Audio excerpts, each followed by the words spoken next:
धनगर समाज के लोग आज आज़ाद मैदान में धरना प्रदर्शन इसलिए कर रहे हैं कि अभी इनके समाज को ओबीसी के तहत आरक्षण दिया जाता है और इनकी मांग है कि एसटी के तहत इन्हें आरक्षण दिया जाए। इसी मुद्दे पे हम बात करेंगे दीपक भाऊ से, जो कि देखा जाए तो यहाँ पर बैठे हुए हैं अपने मांगों को लेकर के। इनके साथ बड़े पैमाने पे कार्यकर्ता हैं और इनका कहना है कि जब तक इनकी मांगें पूरी नहीं होती हैं तब तक इसी तरह से ये धरना प्रदर्शन सरकार के खिलाफ करते रहेंगे।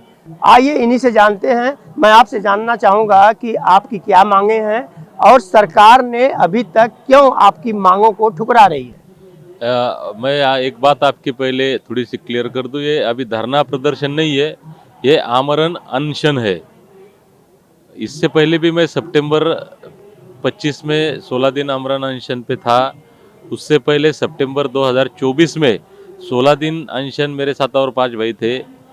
तो हमारा जो ये एक लड़ाई चालू है हमारी, तो जिस संविधान के तहत यह देश चलता है उसी संविधान के तहत डॉक्टर बाबा साहब आम्बेडकर जी ने धनगर कम्युनिटी का जो एसटी रिजर्वेशन के तहत आरक्षण दिया है, लेकिन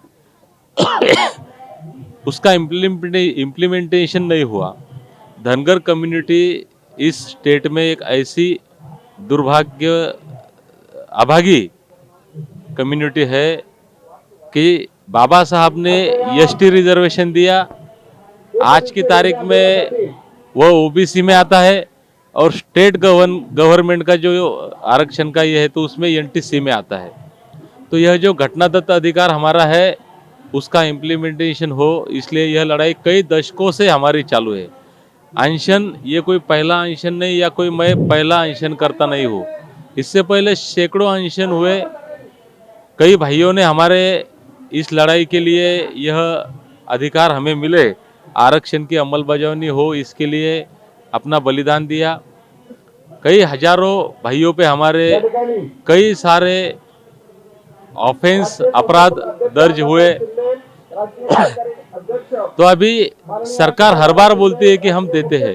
अभी जो राज्य के मुख्यमंत्री है देवेंद्र फडणवीस साहब, यह जब 2014 में बारामती में मेरे जैसे 9 भाई अनशन पर बैठे हुए थे और लाखों की तादाद में हमारे धनगर भाई जमा हुए थे, वहां पे उन्होंने खुले मन से बोला था कि हम अगर सत्ता में आते हैं तो पहली कैबिनेट में आपका आरक्षण का इश्यू सॉल्व करेंगे। अभी देश के जो पंतप्रधान है नरेंद्र मोदी साहब, वह जब सोलापुर को आए थे 2014 में, तो उन्होंने भी लाखों लोगों के सामने यह बात दोहराई थी कि हम लोग अगर सत्ता में आते हैं तो हम आपका इश्यू सॉल्व करेंगे। उससे समाज के खिलाफ, धनगर समाज के खिलाफ आदिवासी भी मोर्चा निकाले हैं, वो क्यों निकाले हैं? हाँ, तो मैं वही बताऊं कि एक तो संविधान के अनुसार हम है, दिवंगत पंतप्रधान अटल बिहारी वाजपेयी साहब ने भी हमें यह आश्वासन दिया था पंढरपुर में कि अगर हम सत्ता में आते हैं तो देते। तो हमारी यह मांग है कि हम जो 47 जमातियों की लिस्ट है जनजाति की, उसमें 36 नंबर पे हम है। जो जनजाति जाति अगर यहाँ पे मौजूद नहीं है तो महामहिम राष्ट्रपति जी उनका उस यादी में, लिस्ट में समावेश नहीं कर सकते हैं। तो जो हम वो है तो हम वो मांग रहे हैं। अभी आदिवासी भाई कहते हैं सरकार जो है आश्वासन पे आश्वासन आपको देती आई है, लेकिन अभी तक आपकी मांगे पूरी नहीं हुई हैं। आमरण अनशन पे आप लोग आज बड़े पैमाने पे इस आजाद मैदान पे बैठे हुए हैं। सरकार को आपने ज्ञापन दिया, ज्ञापन देने के बाद सरकार ने क्या आश्वासन दिया? हमने तो ज्ञापन दिए हुए कई बार हो गए। 2024 में हम जब पंढरपुर में अनशन में थे तो मुख्यमंत्री जी ने रिटर्न में लिया था कि 15 दिन में आपको जीआर निकालेंगे। अभी ये जो मुख्यमंत्री फडणवीस साहब, इन्होंने रिटर्न में दिया था 2014 में, तो आश्वासन काफी हो गए। पिछले 4 दिन पहले मुख्यमंत्री महोदय से हमारी आमने सामने बातचीत हुई, उसमें भी उन्होंने आश्वस्त किया था, लेकिन हमने कहा कि भाई 2014 से लेकर आज तक के आप लगातार हमें आश्वासन देते आ रहे हो, आश्वस्त करते आ रहे हो, अभी आश्वासन दे के काम नहीं बनेगा। जो वादा आप लोगों ने 2014 में हमसे किया था, वो वादा जब तक आप लोग पूरा नहीं करते तब तक हम लोग ये लड़ाई खत्म नहीं करेंगे।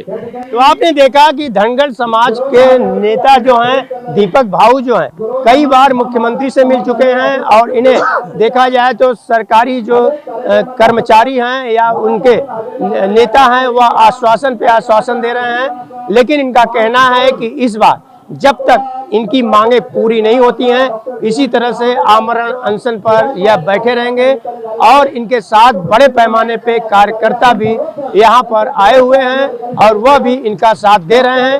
अब देखने की बात यह होगी कि सरकार को जो ज्ञापन इनकी तरफ से दिया गया है, यानी कि धनगर समाज की तरफ से दिया गया है, उस पर सरकार कब अमल करती है या इसी तरह से इन्हें बातों में उलझाए रहती है। ऑन टीवी न्यूज के लिए कैमरामैन बाला के साथ हरीश तिवारी।